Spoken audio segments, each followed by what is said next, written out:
खुदावंद, कब तक? क्या तू हमेशा मुझे भूला रहेगा? तू कब तक अपना चेहरा मुझसे छुपाए रखेगा? कब तक मैं जी ही जी में मंसूबा बांधता रहूं और सारे दिन अपने दिल में गम किया करूं? कब तक मेरा दुश्मन मुझ पर सर बुलंद रहेगा?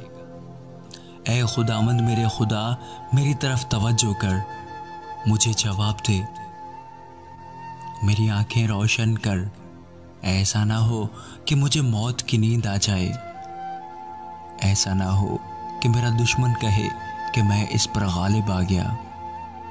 ना हो कि जब मैं जुम्बश खाऊं तो मेरे मुखालिफ खुश हों। लेकिन मैंने तो तेरी रहमत पर तवक्कुल किया है। मेरा दिल तेरी निजात से खुश होगा। मैं खुदावंद का गीत गाऊंगा क्योंकि उसने मुझ पर एहसान किया है।